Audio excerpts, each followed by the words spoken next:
Selena Sanchez Holguin. This is my take on the accounting cycle and the 9 steps that follow it. And to provide better examples, we'll do an example called the Daily Brew Coffee Shop, just to follow their expenses and their everyday life, just to make it a little more engaging, a little more easier to understand as well. So for step 1 of the accounting cycle, it is to analyze our transactions. And so with the Daily Brew purchases $500 worth of coffee and beans and milk on credit. This is a business transaction which affects both inventory and accounts payable, which is very important to know for the future.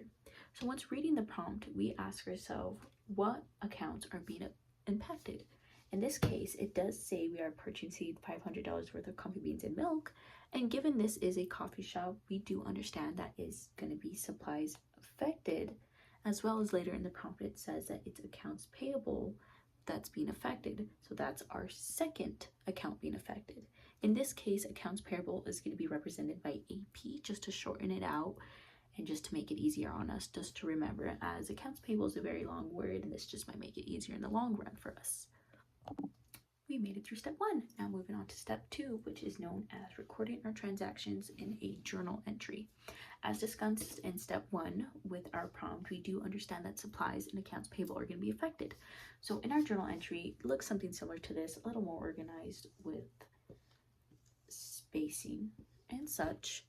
Supplies is affected, as well as accounts payable, which will be represented by AP, just to shorten it and give me a little more room.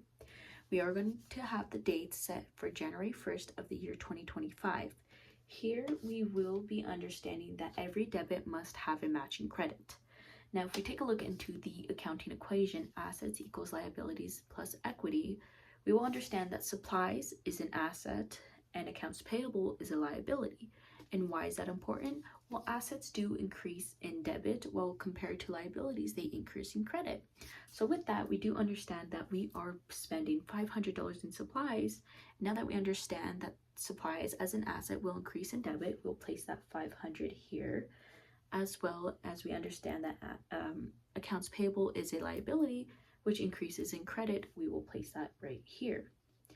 And due to them being the beginning of their own column, we will always add a $sign, as it's the beginning for that section.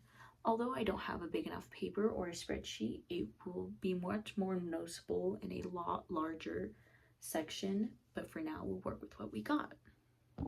So moving on to step 3, we are posting, and as well posting to a ledger account. So after journalizing, entries are posted to general ledgers. The ledger organizes information by account rather than seeing all transactions in chronological order, we can view them through a running balance and account. In the supplies ledger, we'll see that $500 added to the existing balance. In the accounts payable ledger, we'll see there's a $500 credit added. So continuing on with the prompt with the Daily Brew sells $200 worth of coffee in cash, and then we'd have to journalize and post that. So when it comes to that, we understand that cash is also an asset, as well as supplies. And with those two, we do increase those in debit. But not only are we getting cash from selling, that adds a new account. That actually adds new 2 accounts. The first account we are adding is cash, as we can tell right here. One that's not so much known, but just because we are selling to customers, that does add the new account of sales revenue, or revenue in general, which will also be increasing by $200 as we sold $200 worth of items. So we are debiting cash and we are going to credit sales revenue. Now, so far we have accumulated a lot of information, which can be a lot to handle. In order to make things a little easier, we can make what's known as T accounts. For the first T account, I'm going to make it for, we're going to do supplies. So we'll put supplies at the very top right here. And as in the journal, always keep debits on the left and credits on the right. I'm going to split it down the middle just as is. And we do know we did increase supplies in $500 in debits. So we're going to put that right here on the debit side. But we're not going to leave it alone. We understand that from our step 2 that it was done on January 1st. And we're going to post that right next to that $500 so we know when that was done. in order to keep it a little more organized to understand, because we don't want to put the $500 down here or over here. We want to make sure all our information stays together, and we can do that for every account. So after we gather all of our accounts together and post it into T accounts, they will look roughly like this. Unfortunately, I did not mention the date for our last prompt, so we are going to say this took place on January 5th. Like I said, with these ones, we always put the dates next to them. We don't want to leave them alone and naked. So we'll put January 5th right here and January 5th right here. And here's roughly what our T accounts will look like. Over time, we will add more numbers, which is why we love our T accounts, so it'd be easier to add and subtract everything. So now moving on to step 4 of the accounting cycle, we are going to prepare for an unadjusted trial balance. So once all our transactions are posted, it's time to create what's known as an unadjusted trial balance. This report lists every account and its balance to check that total debits equals total credits. So for Daily Brew, after 1 month of being open and having business, cash has now come out to $2,000. Supplies has stayed $500, and so has accounts payable, but sales revenue has increased to $2,200. Now keep in mind, when it comes to an unadjusted trial balance, if debits and credits don't match, it signals an error in recording or posting. Mind you, one mistake can heavily impact everything else in the accounting cycle, so always double make sure that you have your numbers right in math, even if you have to double check, triple check, all the checks. So with understanding that our debits have to equal our credits, if we take into our prompt into account and put it into a journal, we understand cash was $2,000, supplies was $500, accounts payable was $500, and revenue was $2,200. Now, if we total it all in the end, our debit looks like it comes out to $2,500, while our credit comes out to $2,700. So there we do understand there is a mistake, as there's a $200 difference, which we do not want. Keep in mind, when you are doing the math for a journal entry, make sure to always include the dollar symbols as well as a line to indicate that you're doing math. And when it comes to the final end, when our credits and debits do equal each other, always double line the bottom answer. Now moving on from step 4 to 5, which is unadjusted, we are now moving to adjusting entries. So when we make adjusting entries, we have to take into account accruals and deferrals. These adjustments ensure revenues and expenses are recognized in the correct period. For example, at month's end, Daily Brew has used $100 worth of supplies, so an adjusting entry is required. So we understand that we have used supplies, which would be a supplies expense, as well we're affecting that original count of supplies. So we're going to debit supplies expense for $100 as said in the prompt, as well as credit supplies for $100. Although in the beginning we had said that supplies was going to be debited, for supplies, but now we're taking away from, which would be opposite of debit, which would be credit. So we will be crediting for $100 in order to take away from. And to include in step 5, just for the fun of it, we do have employees. And in America day and age, we do not work for free. So we still have to give our employees their wages, and we are going to give $300 in wages, but they have not been paid yet. So that's going to become an adjusting entry.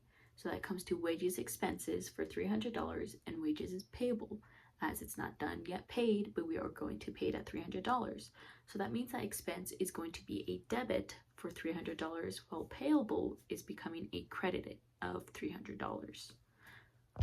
Moving on to wonderful step 6 of the accounting cycle. So after doing all of our adjustments, all of our losing, gaining, the wonderful world of having money, we prepare the adjusted trial balance. This includes all updated balances and ensures that debit still equals credits. We want that very much.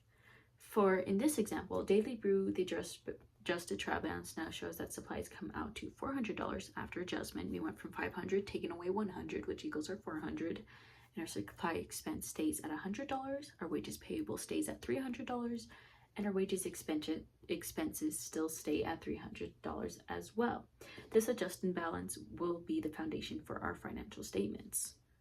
Moving on to step 7, which is preparing the financial statements. Now comes the important step, creating financial statements.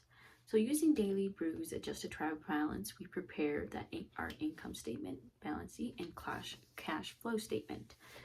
So our income statement shows revenues minus expenses, which will equal either net income or net loss. Per se, if we still had the $2,200 sales revenue minus $400 in expenses, that'd be $1,800 in net income.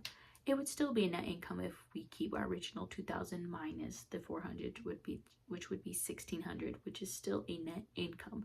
Not as much as before, but it still counts as a net income. Moving on to the balance sheet, which shows assets, liabilities, and equity. Assets must equal liabilities plus equity, which is our beautiful accounting equation, also known as ALE, as well as our cash flow statement, which explains how cash moved during the period. These statements are what owners, investors, and creditors rely on for decision making. So at the end of accounting period, temporary accounts such as revenue, expenses, and dividends are closed to retained earnings, which leaves us at step 8 of closing our entries.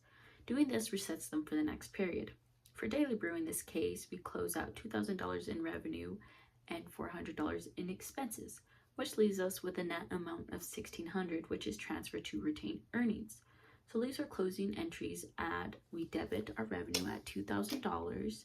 We credit our income summary at $2,000 as well, but we debit our income summary at $1,600 and credit retained earnings at $1,600. This ensures the next period starts with a fresh, lovely zero balance in revenues and expenses. And we've made it to wonderful step number 9, which is preparing the post-closing trial balance. So finally, we prepare the post-closing trial balance. The report includes only permanent accounts, which are assets, liabilities, and equity, because temporary accounts have been reset to 0. For Daily Brew, the post-closing trial balance would show cash for $2,000, supplies for $400, and accounts payable for $500, wages payable for $300, and retained earnings, RE, for $1,600. This confirms the books are balanced and ready for the next accounting cycle. As we do see, if we add our credits and debits, they do equal $2,400 and they do balance out.